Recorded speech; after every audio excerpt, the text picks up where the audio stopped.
नमस्कार प्यारे साथियों एवं विद्यार्थियों, स्वागत है आप सभी का हमारे online platform mind coaching classes के यूट्यूब चैनल पर।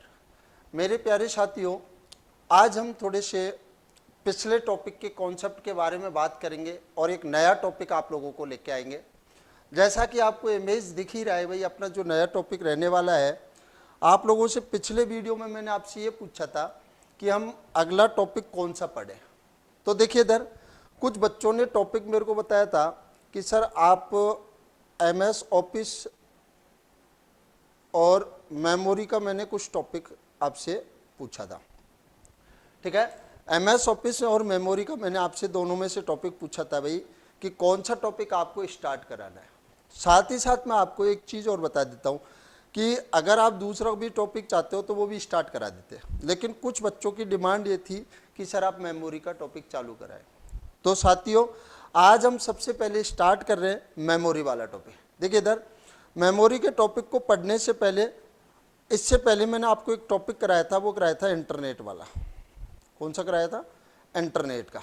अगर आपने अभी तक इंटरनेट वाले टॉपिक के 5 पार्ट मैंने उसके कराए, पांचों पार्टों में इंटरनेट की बेसिक जो डेफिनेशन है, साथ ही साथ अगर मैं बात करूं इसकी हिस्ट्री के बारे में मैंने आपसे बात करी है। इसके अलावा इसकी शब्दावली के मैंने आप बारे में बात करी है। शब्दावली में मैंने लगभग सारी शब्दावली आपको करा दिया। सेकेंड टर्म्स आपको मैंने लास्ट में जो कराया था, ईमेल वाला पार्ट कराया था। अब देखिए इधर यहाँ लगभग मैंने इस टॉपिक से 25 to 30 क्वेश्चन आप लोगों को क्लियर करा दिए। ठीक है, 25 to 30 क्वेश्चन आपको क्लियर करा दिए। तो देखिए इधर अब आप लोगों ने बताया सर आपको अपना मेमोरी वाला टॉपिक स्टार्ट करें, तो अपन आज स्टार्ट करेंगे मेमोरी वाला टॉपिक। देखिए इधर मेमोरी का, मेमोरी में अपना कॉन्सेप्ट रखेंगे। पहले बात करते हैं हम मेमोरी। ध्यान सुनो, मेमोरी की तुलना अपने मानव मस्तिष्क से की जाती है। ठीक है ना, मानव मस्तिष्क से की जाती है। एज ए बात कॉन्सेप्ट की बात है। देखो इधर मैंने क्या बोला कि अपनी जो स्मृति होती है, अपना जो दिमाग होता है, उसे ही क्या बोलते हैं भाई? मेमोरी। अब कंप्यूटर मेमोरी के बारे में बात करते हैं। मेमोरी क्या करता है?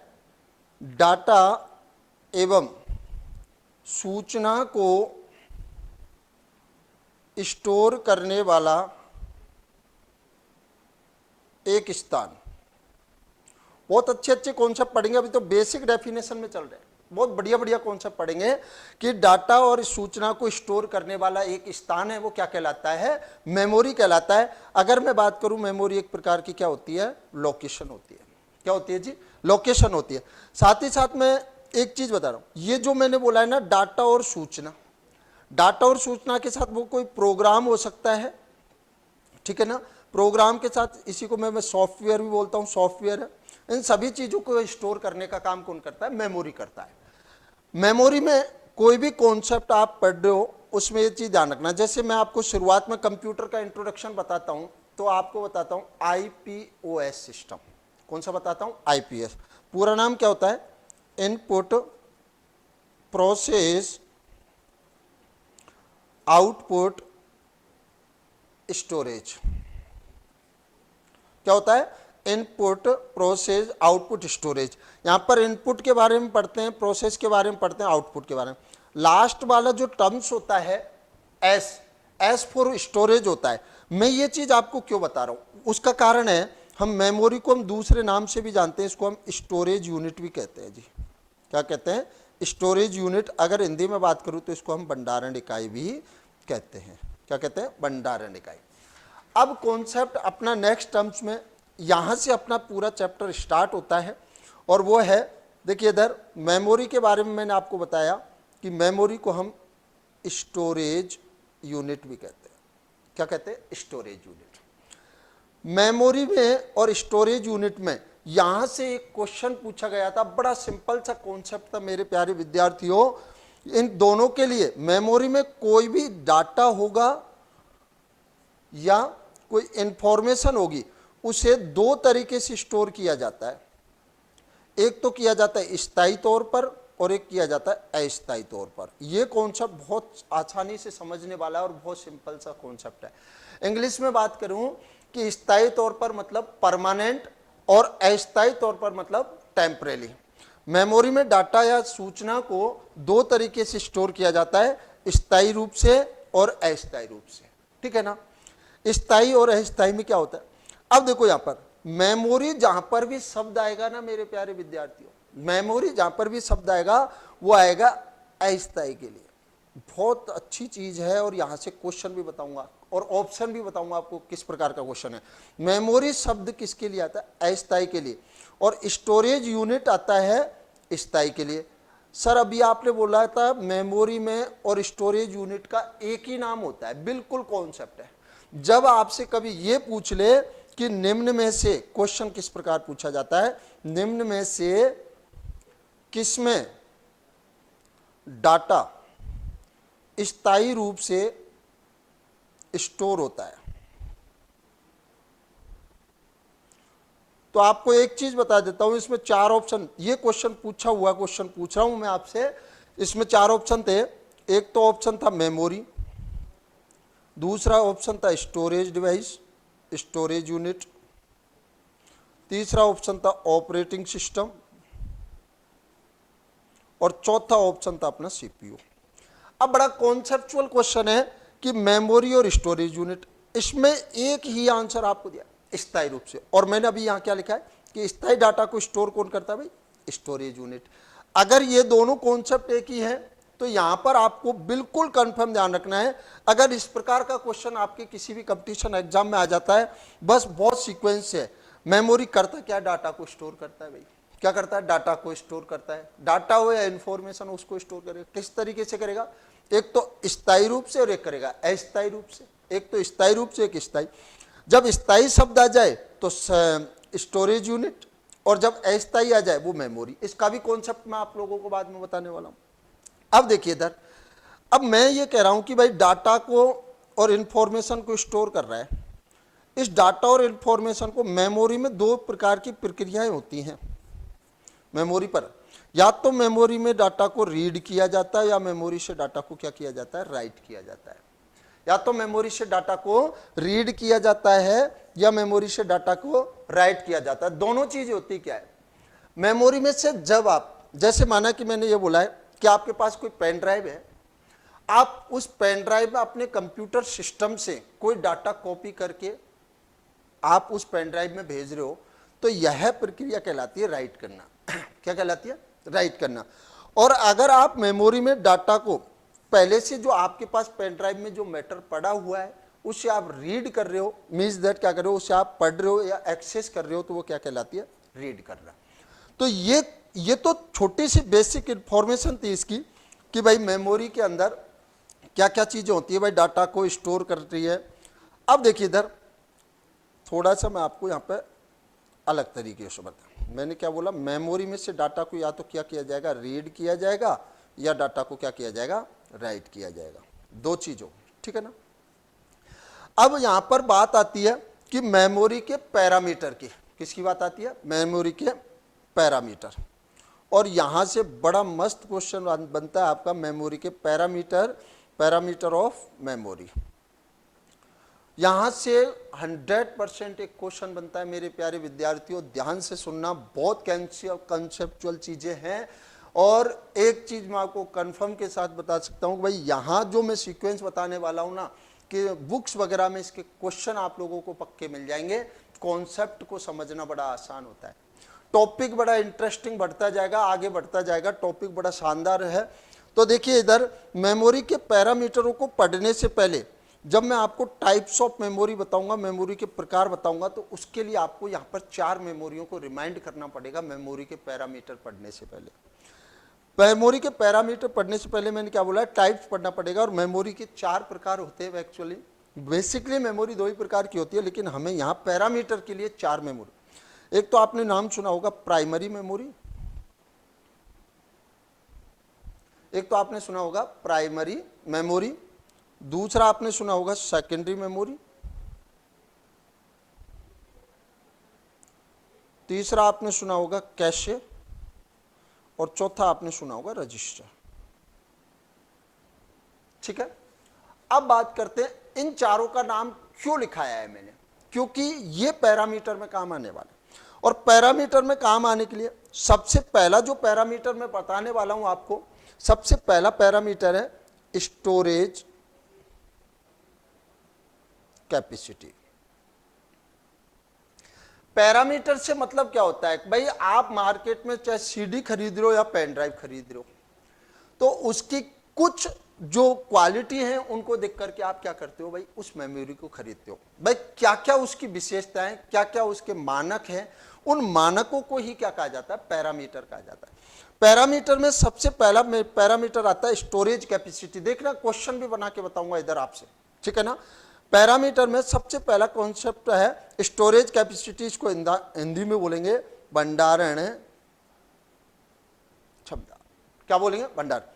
स्टोरेज कैपेसिटी से मतलब होता है कि भाई कोई भी चीज, भाई मेमोरी है, डाटा और इंफॉर्मेशन को स्टोर कर रही है। अब डाटा और इंफॉर्मेशन को स्टोर कर रही है तो कितना कर रही है ये भी तो पता होगा। आपने देखा होगा, आप अभी तो चलो स्मार्टफोन ऐसे आ गए जिनके अंदर इंटरनल स्टोरी बहुत बड़ी आती है, लेकिन फिर भी इंटरनल स्टोरी बताते ना भाई, मेरे फ़ोन की इंटरनल स्टोरी है 16 GB की है, 64 GB की है, 128 GB की है, ऐसा बताते हैं। पेन ड्राइव लेके आते हो 16 GB, तो आप किस हिसाब से, आप दुकान पर जाओगे पेन ड्राइव लेने, वो बोल पेन ड्राइव दे दो, आपको उसका ऐसे नहीं, आपको बोलना पड़ेगा ना भाई 4 GB की पेन ड्राइव दे दो, 8 GB की पेन ड्राइव दे दो। तो जितना डाटा को ये स्टोर कर रही है, यह उसकी क्वालिटी, यह पैरामीटर उसका कहलाता है स्टोरेज कैपेसिटी। यहां से दो क्वेश्चन है कि कंप्यूटर में सबसे उच्च, या बोलूं इंग्लिश में हाई, उच्च संग्रहण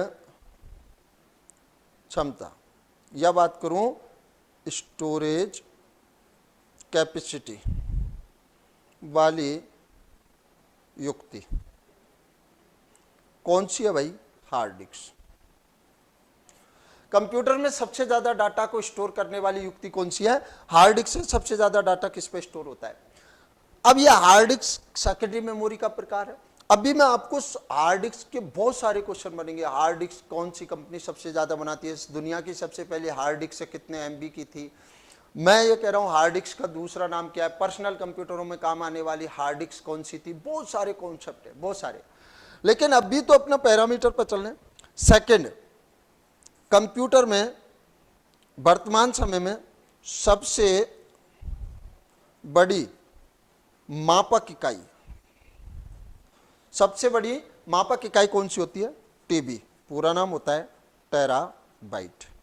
क्या होता है आज समझाने वाला हूं बहुत अच्छी तरीके से। TB टेराबाइट, नाम सुना होगा, KB, MB, GB, ठीक है ना, TB, PB, बहुत सारे कॉन्सेप्ट। इनमें अगर मैं बात करूं वर्तमान समय में मेमोरी में की सबसे बड़ी जो मापक इकाई होती है कौन सी होती है, TB टेराबाइट।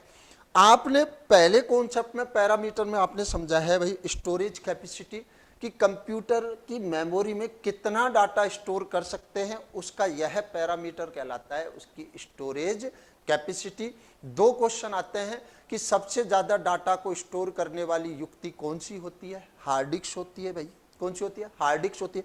हार्ड डिस्क क्या होती है, पाटा साटा, HDD, SDD, बहुत सारे कॉन्सेप्ट हम आगे पढ़ेंगे, उनके बारे में बात करेंगे, लेकिन वो टाइप्स की बात है, ठीक है ना, यहां बात कर रहे हैं।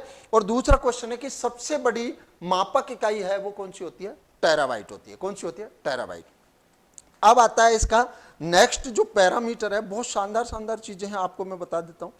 दूसरा जो पैरामीटर रहेगा इसका वो रहेगा एक्सेस टाइम।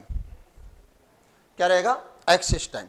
मैंने आपको शुरुआत में आपको बताया था कि मेमोरी में से डाटा को या तो रीड किया जाता है या राइट किया जाता है। मेमोरी में से या तो डाटा को रीड किया जाता है या राइट किया जाता है। मेमोरी में से डाटा को रीड और राइट करने में लगने वाला समय वह क्या कहलाता है, एक्सेस टाइम कहलाता है। आप देख सकते हो अगर आपके कंप्यूटर में कोई भी डाटा स्टोर है, आप उस पर क्लिक करते हो जल्दी ओपन हो जाता है, ठीक है ना। सेकंड, आप पेन ड्राइव लगाते हो या CD लगाते हो तो डाटा को ओपन होने में या उसको एक्सेस करने में थोड़ा टाइम लग रहा है। यही चीज क्या कहला रही है, एक्सेस टाइम। अब ऑब्वियसली चीज है कि आपको कौन सी चीज अच्छी लगेगी, आपको अच्छी लगेगी भाई जो चीज जल्दी एक्सेस की जा सके, वही तो होगा ना। एक्सेस टाइम के अकॉर्डिंग मेमोरी को इनके बढ़ते और घटते क्रम में बताया जाता है, मेमोरी को बढ़ते एवं घटते क्रम में। और बिल्कुल फिक्स क्वेश्चन होता है, मैंने ये लिख दिया कि एक्सेस की मेमोरी के एक्सेस टाइम के अनुसार इनका बढ़ता हुआ क्रम बताएं और घटता हुआ क्रम बताएं। अभी मैंने आपको पिछली स्लाइड में आपको बताया है भाई, देखो इधर, अभी मैं आपको दिखा देता हूं।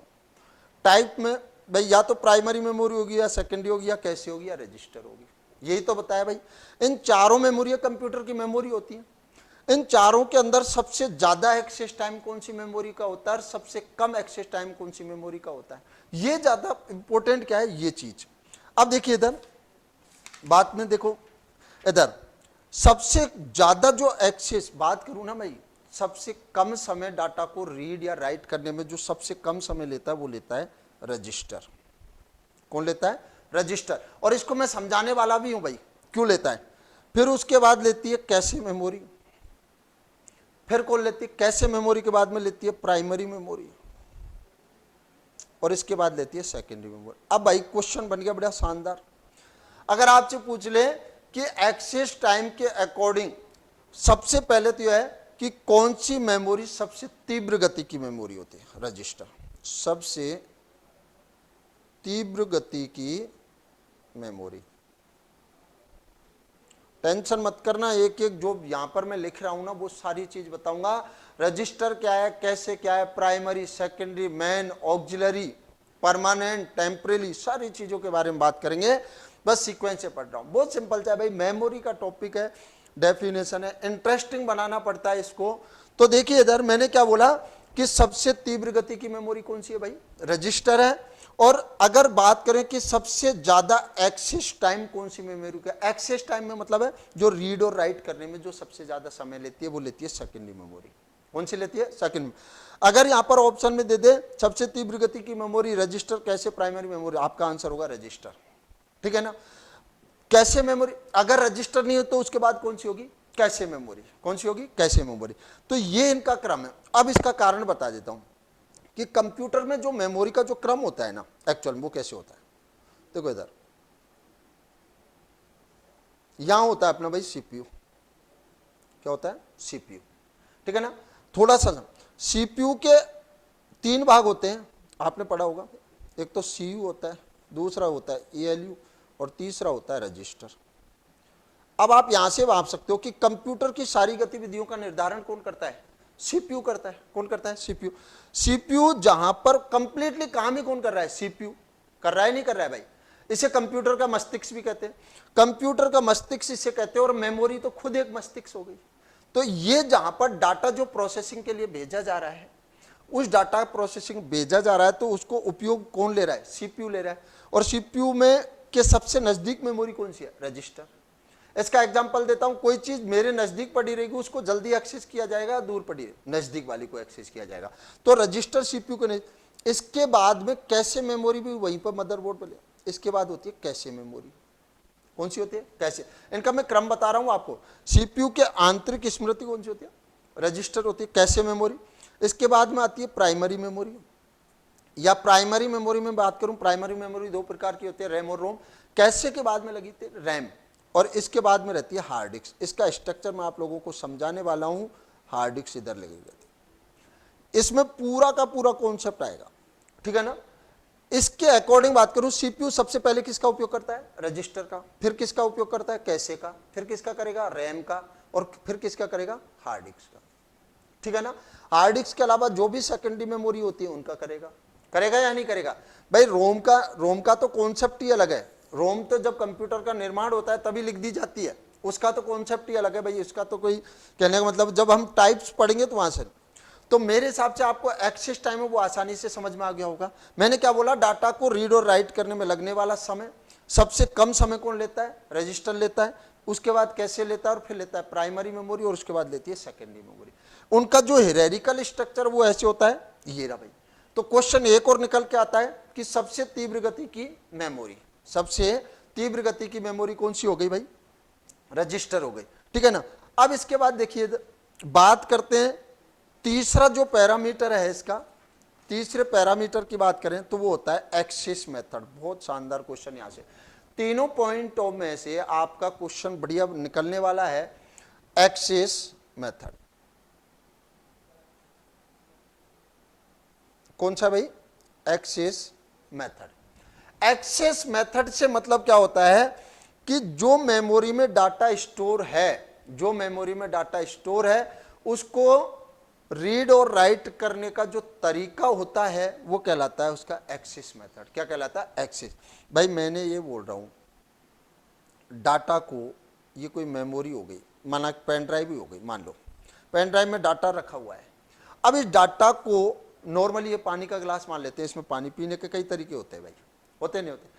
तो उसमें से इस डाटा को किस प्रकार पढ़ा जा रहा है, इसमें किस प्रकार डाटा लिखा जा रहा है, उस एक्सेस मेथड के अकॉर्डिंग अगर मैं बात करूं, तीन प्रकार के एक्सेस मेथड होते हैं। एक तो होता है रैंडमली, दूसरा मेथड होता है सीक्वेंशियली, और तीसरा मेथड होता है डायरेक्टली। भाई डाटा को रीड और राइट करने का जो तरीका होता है वो कहलाता है एक्सेस मेथड। तीन प्रकार से होता है, रैंडमली, सीक्वेंशियली और डायरेक्टली, ठीक है ना। रैंडमली तरीका समझते हैं। रैंडमली का तरीका, एक एग्जांपल होता है भाई रैंडमली का, जैसे कोई एक बैग है उसमें अलग अलग कलर की गेंदें पड़ी हुई हैं, जैसे ब्लैक है, ब्लू है, येलो है, पिंक है, कई प्रकार की कलर की गेंदें उस बैग के अंदर पड़ी हुई हैं।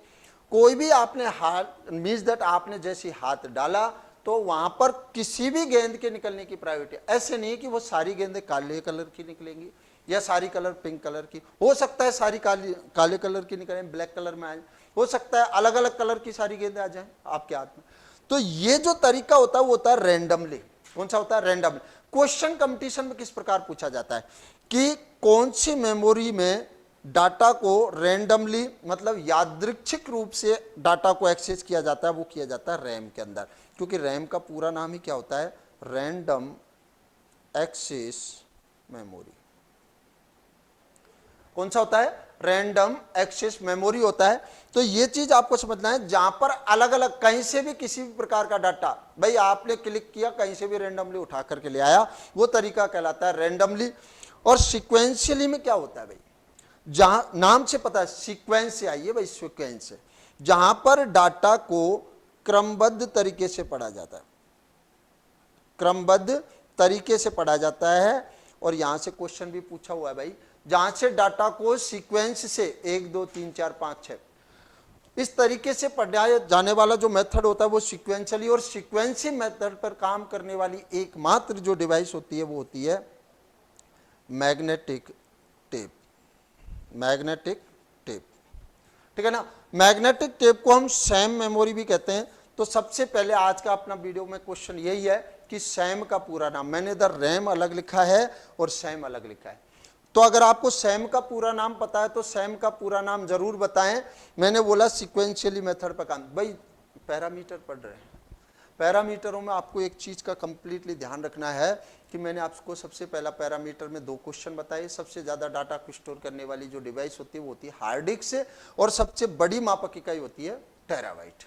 2 कॉन्सेप्ट। थर्ड कॉन्सेप्ट आपका सेकंड कॉन्सेप्ट में आ जाता है एक्सेस टाइम। एक्सेस टाइम के अकॉर्डिंग उनका बढ़ता हुआ क्रम और घटता हुआ क्रम।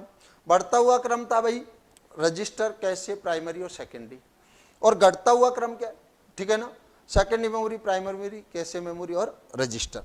अब तीसरा जो पैरामीटर वो है एक्सेस मेथड। एक्सेस मेथड 3 प्रकार के होते हैं, जहां कहीं से भी कैसे भी, मैंने बोला कोई भी क्लास के कोई भी 5 विद्यार्थी खड़े हो जाएं तो ये जो तरीका होता है कोई भी 5 खड़े हो जाएंगे, 5 की जगह 7 हो जाएंगे, 10 हो जाएंगे, तो ये जो तरीका होता है वो कहलाता है रैंडमली। क्या कहलाता है? रैंडमली तरीका कहलाता है। और अगर मैं बात करूं सीक्वेंशियली की, तो जहां पर डाटा को क्रमबद्ध तरीके से पढ़ा जाता है, इस प्रकार की मेमोरी जहां पर डाटा एक के बाद दूसरा, दूसरे के बाद तीसरा, इस प्रकार पढ़ा जाता है, वो कहलाती है सीक्वेंशियली। रैंडमली मेथड पर काम करने वाली जो युक्ति होती है रैम होती है, पूरा नाम होता है रैंडम एक्सेस मेमोरी। पूरा बताऊंगा, कंप्यूटर की इनबिल्ट मेमोरी होती है, वोलेटाइल होती है, नॉन वोलेटाइल होती है, एसरैम, डीरैम, सारी चीजें बारे में बात है, ठीक है ना।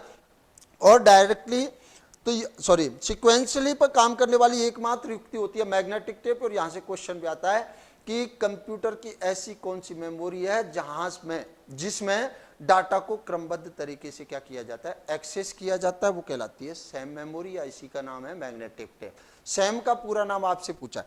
और डायरेक्टली मेमोरी, जितनी भी बाकी की मेमोरी सेकेंडरी मेमोरी होती है, वो सारी की सारी क्या कहलाती है, मैग्नेटिक टेप को छोड़ करके बाकी की सारी मेमोरी क्या कहलाती है, सेकेंडरी मेमोरी कहलाती है। ये कॉन्सेप्ट है अपना एक्सेस मेथड का। अब इसके बाद में देखिए बात करते हैं अगले कॉन्सेप्ट की, और वो कॉन्सेप्ट है अपना, यहां मैंने बताया आपको भाई मेमोरी, मेमोरी का बेसिक डेफिनेशन और मेमोरी के पैरामीटर। अब आता है जी बहुत शानदार कॉन्सेप्ट, वो आता है मेमोरी की मापक इकाइयाँ। टाइप्स पढ़ेंगे हम अगले पार्ट में, उससे पहले आप लोगों को एक चीज़ मैं बता देता हूँ जी। अगर आपने हमारे जो इंटरनेट वाला टॉपिक है वो पिछले वाला नहीं देखा है, तो उसके वीडियो के लिंक है ना आपको डिस्क्रिप्शन में भी मिल जाएंगे, और साथ ही साथ आपको प्लेलिस्ट में वो सारी वीडियो मिल जाएंगे। वीडियो को पूरा देखा करो। आप लोगों के डिमांड के आधार पर ही हमने मेमोरी वाला टॉपिक स्टार्ट किया है। आपको MS ऑफिस वाला टॉपिक है, विद प्रैक्टिकल तरीके से मैं आपको यहाँ पे स्टार्ट करा दूंगा। तो इसका सबसे बड़ा कॉन्सेप्ट आपका है कि आप लोग जो भी बच्चे हैं, कुछ बच्चे लगातार आंसर बहुत अच्छा देते हैं, लास्ट तक वीडियो जरूर देखें। कहीं बच्चे बीच में चले जाते हैं, पूरा वीडियो देखोगे, कुछ चीज़ें मैं नई भी बताऊंगा आप लोगों को। और ये इंटरेस्ट आप लोगों का तभी है कि जब आप लोग हमें इंटरेस्ट दिखाओगे, तभी आप लोगों को कुछ नई नई चीज़ें हम आपको ज़रूर बताते रहेंगे। आज के लिए आपको थोड़ा सा एक टॉपिक और कॉन्सेप्ट क्लियर करा देते हैं, मेमोरी की मापक इकाइयाँ। मेमोरी की मापक इकाइयाँ, मेमोरी की मापक इकाइयों से मतलब होता है भाई, मेमोरी की मापक इकाइयाँ हम पढ़ रहे हैं। यहाँ पर बात करें कि मापक इकाइयों से मतलब क्या होता है, भाई मेमोरी में डाटा स्टोर हो रहा है, थोड़ा सा ध्यान दें, डाटा स्टोर हो रहा है या कोई इंफॉर्मेशन स्टोर हो रही है। आप दुकान पर अगर चीनी लेने जाते हो तो उसको ऐसे बोलते हो, चीनी दे दे, एक चीनी दे दे, दो चीनी दे दे, ऐसा नहीं बोल सकते भाई। बोल सकते हो, नहीं बोल सकते। उसको आपको बताना पड़ता है, क्वांटिटी बतानी पड़ती है। 2 kg चीनी दे दे, जैसे क्या बोला, 2 kg दे दे, 5 kg दे दे। तो आपने दो चीजें बोली, 2 kg 5 kg। एक तो उसकी क्वांटिटी और एक उसका मापन, ये बताना पड़ता है। फिजिक्स में भी बड़ा होगा, मात्रक बताना पड़ता है। सेम ऐसी जो डाटा और इंफॉर्मेशन जो स्टोर हो रही है, उनको भी मापने की कोई ना कोई तो इकाई होती है ना। उनको मापने की जो इकाई होती है वही मापक इकाइयां कहलाती हैं। अब उसको अपनी वाली मेमोरी में जो डाटा स्टोर हो रहा है वो kg, सेंटीमीटर, मीटर, इनमें तो तुलेगा नहीं भाई। इसमें जो डाटा स्टोर होता है उन्हीं इकाइयों के बारे में मैं आपसे बात कर रहा हूं। तो देखिए इधर बात करते हैं सबसे पहले कि मेमोरी की मापक इकाइयों में सबसे पहले जो मापक इकाई आती है वो कौन सी है। मापक इकाइयों में सबसे पहले हम बात करते हैं बिट के बारे में। किसके बारे में? बिट के बारे में। बिट 0 और 1 क्या होता है भाई? 0 और 1। यहां से क्यों स्टार्ट करें? अभी मेमोरी की मापक इकाइयां स्टार्ट हो, बिट के बारे में बताना जरूरी है। जो भी कॉन्सेप्ट है ना वो बिट पे है। इसके लिए थोड़ा सा मैं आपको बीच में कुछ कॉन्सेप्ट और कुछ क्वेश्चन भी हो जाएंगे। कंप्यूटर केवल जिस भाषा को समझता है वो समझता है 0 और 1 को। कंप्यूटर किसको समझता है? 0 और 1 को। इसी को बोलते हैं मशीन भाषा। क्या बोलते हैं? मशीन भाषा। और इसी को हम बोलते हैं कंप्यूटर की मूलभूत भाषा। कंप्यूटर की फंडामेंटल लैंग्वेज कौन सी कहलाती है? 0 और 1। कंप्यूटर केवल 0 और 1 को समझता है। 0 का मतलब होता है ऑफ और 1 का मतलब होता है ऑन। 0 का मतलब होता है ऑफ और 1 का मतलब होता है अगर कंप्यूटर कोई प्रोसेस कर रहा है तो वो कहलाता है 1, अगर प्रोसेस नहीं कर रहा है तो वो कहलाता है 0। जैसे कंप्यूटर अभी प्रिंट दे रहा है तो वो प्रोसेस कर रहा है, समझ में आ रहा है ना? तो ये किस कंडीशन पर रिप्रेजेंट होगा? 1 से। अगर कंप्यूटर स्टैंड बाय मोड में रखा हुआ तो वो क्या कहलाएगा? 0, मींस दैट 0। कंप्यूटर इसी चीज को समझ रहा है। अब इस चीज को सबसे पहले विकसित किसने किया था कंप्यूटर के लिए? वो किया था लेडी एडा गास्टा ने। किसने किया था? लेडी एडा गास्टा ने। तो सबसे पहले आपको ये चीज है। तो अब ध्यान, 0 1 यहां पर मैंने आपको पहले भी बताया था, सबसे पहले 0 1 में प्रोग्राम किसने लिखा? लेडी एडा अगास्टा। किसने लिखा था भाई? लेडी अगास्टा। ठीक है ना? अब यहां पर कंप्यूटर की अब ये 0 1 वापस मापक इकाइयों पर 0 1, इसे हम कहते हैं कंप्यूटर की सबसे छोटी इकाई। कंप्यूटर की सबसे छोटी इकाई किसे कहा जाता है? 0 1 की। मैंने यहां पर मेमोरी की सबसे छोटी इकाई नहीं लिखाई है, ध्यान से समझना। अगर आपसे पूछ ले कि कंप्यूटर की सबसे छोटी इकाई कौन सी होती है, सबसे छोटी इकाई कौन सी होती है, मापक इकाई कौन सी होती है? बिट होती है। इसके बाद में आता है सेकंड नंबर पर आता है भाई निब्बल। क्या आता है? निब्बल। निब्बल होता है 4 बिट्स का समूह। 4 बिट्स मिलकर के क्या बनाते हैं? एक निब्बल बनाते हैं। बहुत सीक्वेंस से पढ़ना है, यहां से एक क्वेश्चन 100% आता है भाई, 100% मेमोरी की मापक इकाइयों से एक क्वेश्चन आता है कि 4 बिट्स का जो समूह होता है वो क्या कहलाता है? निब्बल कहलाता है। ये मैं पूरा लिखाऊंगा मेमोरी की मापक इकाइयों, ऐसे नहीं बोला है भाई निब्बल का ही क्वेश्चन आता है, पूरा का पूरा लिखाने वाला हूं। निब्बल होता है 4 बिट्स का समूह होता है। इससे बड़ी जो क्रम से लिखा रहा हूं, यहां से एक क्वेश्चन भी किस प्रकार में, थर्ड नंबर। निब्बल के बाद में आता है बाइट, और जो भी कहानी बनती है ना वो यहां से बनती है भाई, ठीक है ना। बाइट होता है 8 बिट्स का समूह। ये बिल्कुल फिक्स है, और क्यों है मैं बता देता हूं। मैंने क्या बोला भाई, कंप्यूटर एक इलेक्ट्रॉनिक्स डिवाइस है जो कि 0 1 पे काम करता है भाई। किस पे काम करता है? 0 और 1 पे। आप कोई भी बटन प्रेस करते हो, कोई भी कीबोर्ड से बटन आप दबाते हो, तो 8 इलेक्ट्रिकल जो सिग्नल निकलते हैं वो 0 और 1 के रूप में निकलते हैं, और 0 और 1 को हम क्या बोलते हैं? बिट बोलते हैं। और 8 इलेक्ट्रिकल सिग्नल निकलते हैं इसी वजह से। अब जैसे मैंने बोला कि एक शब्द मुझे टाइप करना है, मीन्स दैट एक कैरेक्टर टाइप करना, मैंने ए टाइप किया, मैं ए दबाया, तो अब ऐसे नहीं भाई, ए अगर दबाओगे तो 8 बिट्स निकलेंगे, और पूरा का पूरा एक कैरेक्टर है। तभी बोला जाता है कि कंप्यूटर में अगर किसी एक कैरेक्टर आपसे ये भी पूछ लेना कि ए मुझे टाइप करना है, तो इसके लिए कितनी बाइट की आवश्यकता होगी? कंप्यूटर का प्रत्येक एक कैरेक्टर 1 बाइट का होता है, और उसका कारण मैंने बता दिया है। कीबोर्ड से जब भी कोई आप बटन प्रेस करोगे 8 इलेक्ट्रिकल सिग्नल निकलेंगे, और इनका मतलब होता है 1 बाइट, ठीक है ना। अगर आपने डॉट भी लगाया है ना, डॉट लगाया है, तो डॉट भी क्या होगा? 8 बिट्स का ही होगा। कीबोर्ड का कोई भी बटन एक बार प्रेस करने पर 8 बिट्स का समूह निकलता है, और उसे हम बोलते हैं बाइट। और यह होता है अपना, इसको बता देता हूं, इसको हम बोलते हैं भाई मेमोरी की सबसे छोटी मापक इकाई। इसे हम बोलते हैं मेमोरी की सबसे छोटी मापक इकाई। इधर मैंने लिखाया कंप्यूटर की सबसे छोटी इकाई, और इधर लिखाया मेमोरी की सबसे छोटी इकाई। मापक इकाई कौन सी होती है? बाइट होती है। ये आपको ध्यान रखना है। कॉन्सेप्ट में कई बच्चे गलत भी कर देते हैं कि पूछा जाता है मेमोरी की सबसे छोटी मापक इकाई कौन सी होती है, तो आप डायरेक्ट बिट ऑप्शन दिया हुआ रहता है तो वहां कर देते हो। क्यों? क्योंकि कंप्यूटर में कोई भी शब्द अगर स्टोर होगा, कोई भी एक कैरेक्टर भी स्टोर होगा, कम से कम आप खुद सोचो, मैंने अभी आपको बताया, आप कोई भी कैरेक्टर आप स्टोर करोगे, मींस दैट कम से कम एक कैरेक्टर तो स्टोर करोगे ना, उससे नीचे अगर कुछ नहीं करोगे तो 0 हो गया। मानते हो नहीं मानते हो? अगर आप एक कैरेक्टर आपने प्रेस किया है तो वो एक कैरेक्टर कम से कम, अब वो सबसे छोटी इकाई तो वो हो ही गई ना। तो इस वजह से यहां पर मेमोरी की सबसे छोटी मापक इकाई कौन सी होती है? बाइट होती है। इसके बाद देखिए इधर, बाइट के बाद में आता है किलोबाइट। क्या आता है? किलोबाइट। थोड़ा सा इधर 4 नंबर, किलोबाइट।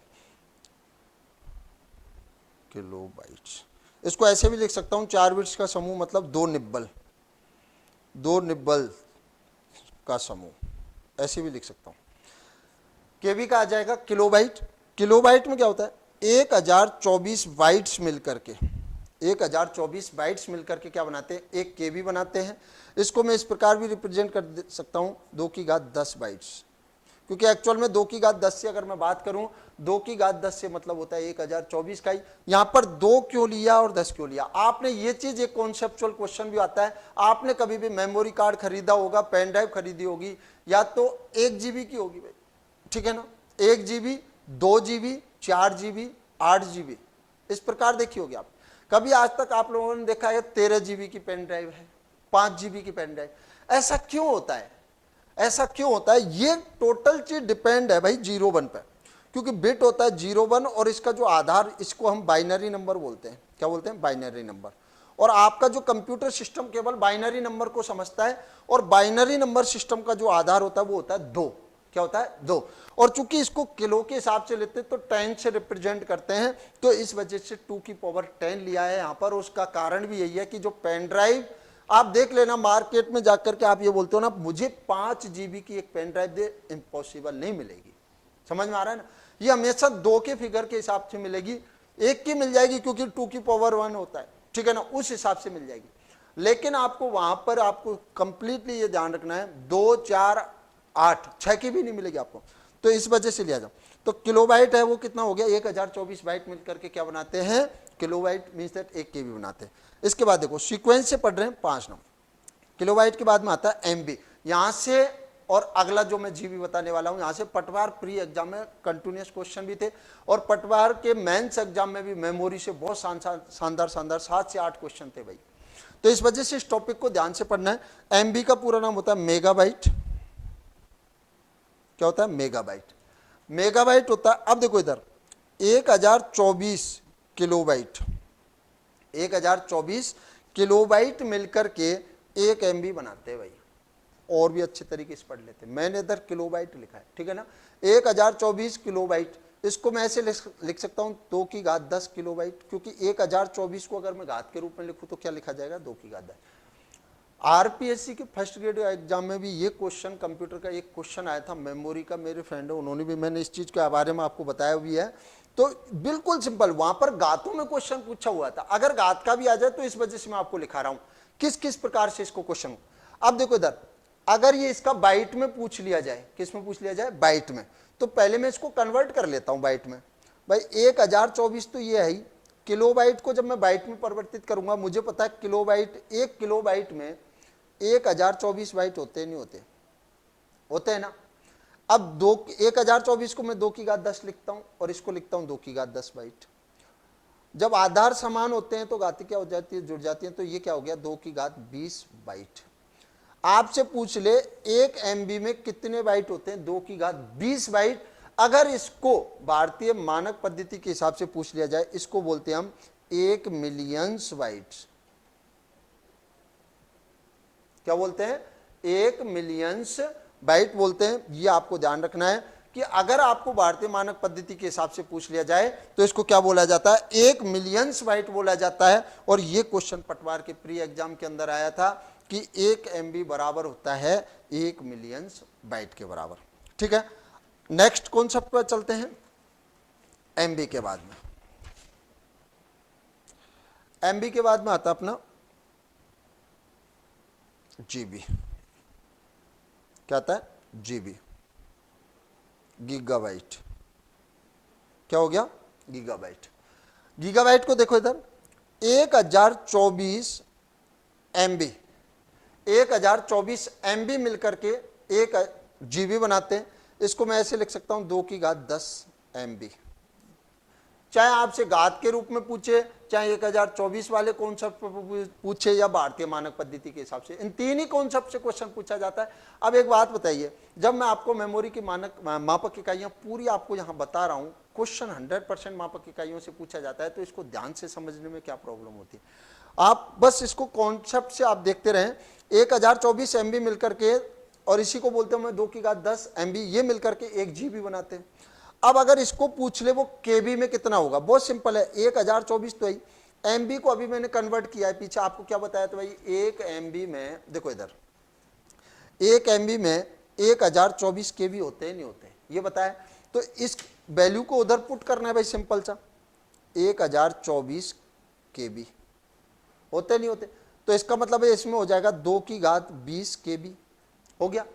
अगर मैं इसको बाइट में परिवर्तित करूं, 1024 तो है ही, 1024 ही हो गया। 1 KB में कितनी बाइट होती हैं 1024 बाइट्स, तो इसका मतलब हो गया 2 की घात 10, 2 की घात 10, 2 की घात 10, मतलब 2 की घात 10 इंटू 2 की घात 10 इंटू 2 की घात 10, मतलब हो गया 2 की घात 30 बाइट्स।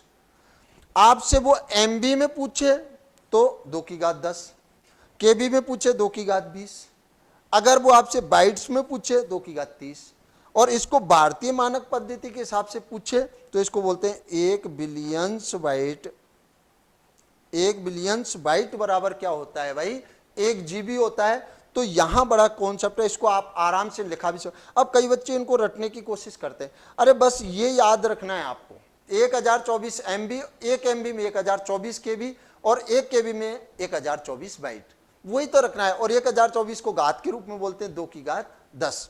तो आपसे सिंपल सा क्वेश्चन इस प्रकार आता है, जैसे आपसे यहीं पे पूछ लेता हूं मैं, 1 GB बराबर है, 1 GB बराबर है भाई 1024 MB वाला ऑप्शन मिल गया तो ठीक है, जल्दबाजी मत कर लेना।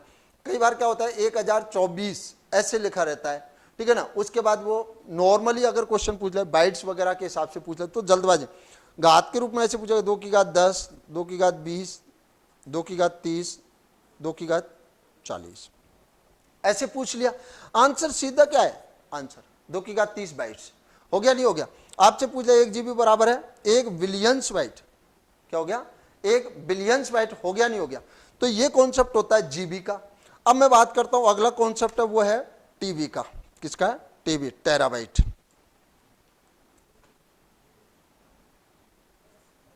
टीबी पूरा नाम होता है टेराबाइट्स। 1024 जीबी मिलकर के 1 टेराबाइट बनाते हैं। वही कॉन्सेप्ट 2 की घात 10 GB। हो गया नहीं हो गया? आराम से कन्वर्ट। अगर इसको MB में पूछ लेता तो 1024 इंटू 1024 MB। मैंने कैसे कन्वर्ट किया है, मैंने पीछे बताया था 1 GB में कितने MB होते हैं, 1024। इसको मैं क्या लिख सकता हूँ, 2 की घात 20 MB लिख सकता हूँ भाई, पिछले सेक्शन में समझा है। अब इसको अगर वो पूछ ले KB में तो बहुत आसान है, 1024 इंटू 1024 इंटू 1024 KB। इसका मतलब है 2 की घात 30 KB। और अब मैं डायरेक्ट लिख रहा हूं, अगर इसको बाइट में पूछ ले तो एक और 1024 आ जाएगा, वो आ जाएगा 2 की घात 40 KB, सॉरी बाइट्स। आ जाएगा नहीं आ जाएगा? तो सिंपल सा कॉन्सेप्ट आपको याद रखना है। अगर आपसे पूछ ले 1 टेराबाइट में अगर घात में पूछ ले 2 की घात 40 बाइट्स होते हैं, और अगर आप डायरेक्ट पूछ ले आपसे तो 2 की 1024 GB बराबर होता है 1 टेराबाइट। और इसी को भारतीय मानक पद्धति के अनुसार बोलते हैं, क्या बोलते हैं भाई, 1 trillions byte. 1 trillions byte, 1 trillions bytes बराबर होता है 1 टेराबाइट होता है। तो यहां पर ये छोटे छोटे कॉन्सेप्ट हैं। अब देखो आराम से समझना, अगर मैं बाइट्स के बारे में बात करूं, 3 ही चीजों के बारे में, एक तो पढ़ा MB, एक पढ़ा GB और एक पढ़ा TB। भाई यही मेन कॉन्सेप्ट तो यहीं से पूछे जाते हैं। तो यहां पर आपको मैंने बताया था कि अगर MB के बारे में मैं आपसे बात करूं तो इसके अंदर 2 की घात 20 बाइट्स, 2 की घात 20 बाइट। इसकी बात करूं GB के अंदर 2 की घात 30 बाइट्स, अगर मैं बाइट्स में पूछ ले तो। और टेराबाइट में अगर पूछ ले 2 की घात 40 बाइट्स। अधिकतर बाइट्स का पूछा जाता है, ठीक है ना। और अगर भारतीय मानक पद्धति के हिसाब से बात करूं, 1 millions byte, 1 millions, 1 billions byte और 1 ट्रिलियंस बाइट, ये कॉन्सेप्ट अपना। और इस टेराबाइट को हम कंप्यूटर की सबसे बड़ी मापक इकाइयां बोल, मापक इकाई। अब ऐसे नहीं है कंप्यूटर की सबसे बड़ी मापक इकाई है। अब इसमें एक फर्क ये होता है भाई, बड़ी मापक इकाई में क्या हो जाएगा कि केवल टेराबाइट से ऊपर भी और भी मापक इकाई हैं। वर्तमान समय में सबसे ज्यादा डाटा को स्टोर कौन करती है, हार्ड डिस्क करती है। और हार्ड डिस्क डाटा को स्टोर करती है तो ऑब्वियसली चीज है, आपको एक चीज का कॉन्सेप्ट का पता है भाई, कि जो हार्ड डिस्क डाटा को स्टोर कर रही है वो टेराबाइट तक ही करती है। मार्केट में अभी टेराबाइट 1 TB, 2 TB, 4 TB उस हिसाब की जो हार्ड डिस्क है वो उपलब्ध होती हैं। इसके बाद और कुछ मापक इकाइयां और हैं, उनके बारे में और बता देता हूं, फिर आपसे इस वीडियो को खत्म करेंगे और कुछ क्वेश्चंस के बारे में भी आपसे बात करूंगा। तो देखिए इधर नेक्स्ट देखो, इधर पेंटाबाइट भी होती है, PB भी होती है, पेंटाबाइट, ठीक है ना। एक्साबाइट भी होती है, जो योटाबाइट भी होती है और जेटाबाइट भी होती है, ठीक है ना।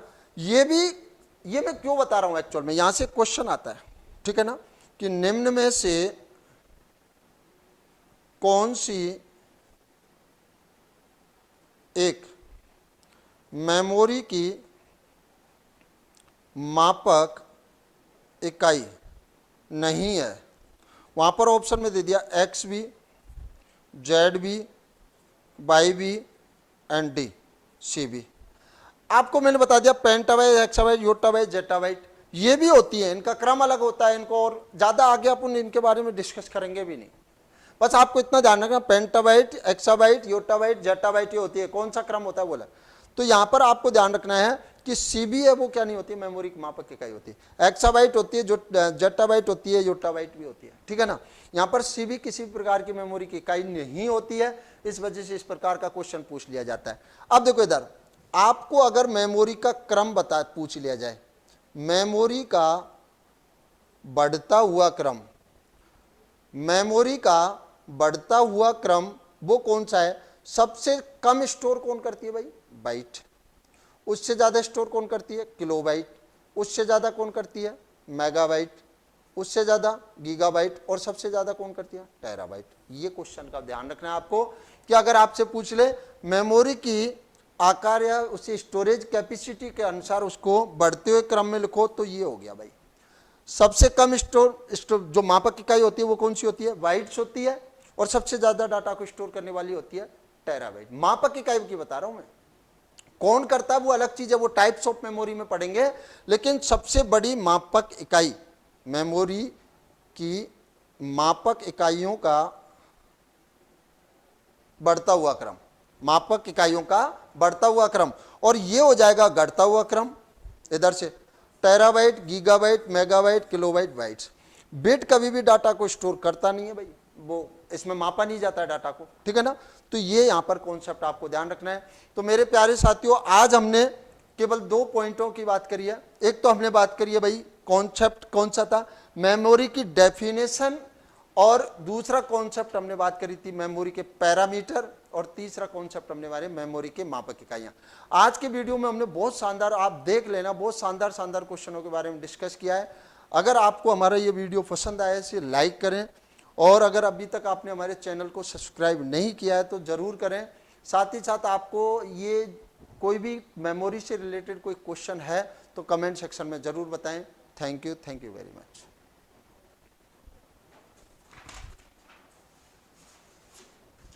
होगा रे भाई।